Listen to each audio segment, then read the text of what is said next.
Hi guys, welcome back to Everred, where today I'm going to go over how I believe that Voldemort's U wand, which is on screen now, completely forgot about him.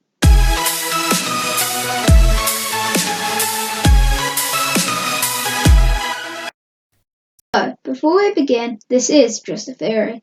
It's not confirmed, but I think Voldemort will be pretty happy with me, because I'm about to prove how his failures weren't entirely his fault.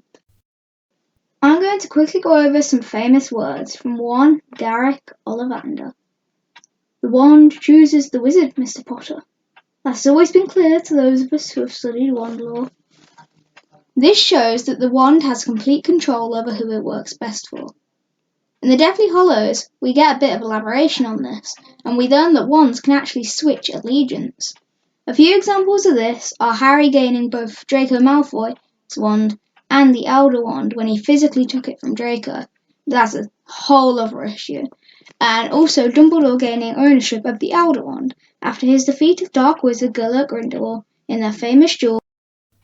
I'm now going to go over a history of Voldemort's U wand. It is given to him in 1937, when Tom Riddle was just 11, and was bought from Ollivanders. It has a phoenix tail feather core, which was actually from Fawkes, Dumbledore's phoenix, U wood, and is 13.5 inches long. It was his wand throughout school, the wand he killed his father with. It was safe to say that during his school years, Tom Riddle 100% trusted his wand.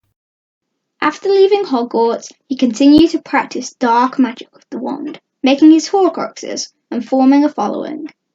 This wand was his main weapon throughout the First Wizarding War, killing many Aurors, Muggles, and Order of the Phoenix members, and even, eventually, the Potters. That night, October 31st, 1981, is when the wand forgot about Voldemort.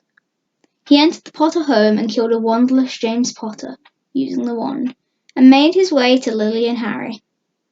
When Lily chose to die for her son, when she could have lived, it created sacrificial protection over Harry, and when Voldemort tried to kill Harry, Lily's magic caused Voldemort's curse to rebound and disembody Voldemort, and if it was not for his Horcruxes, it would have killed him.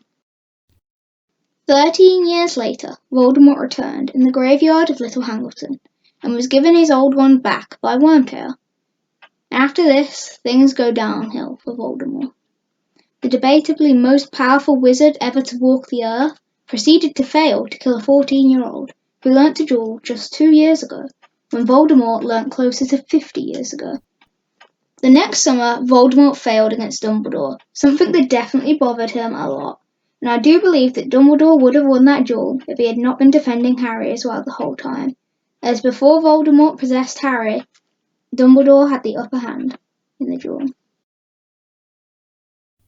Voldemort's subsequent wins are either against not the best competition, Rufus Scrimgeour, or the work is done by his followers. Coming from the First Wizarding War, where the worst defeat Voldemort suffered was a stalemate against 4 or 5 people at once. This was quite a fall from grace. I also think that this is why during the chapter Priore Incantatem in the Goblet of Fire, Voldemort's wand spews out its past spells, even though he is far more powerful, because even though the U wand still has the same core as Harry's, unlike Harry's, it is not loyal to the person using it. Hope you guys enjoyed. I can really see this being true, as Lily clearly bested Voldemort on the night of the 31st of October 1981, and this wand loyalty switch would make far more sense than some others in the wizarding world. Don't forget to smash that like button and subscribe.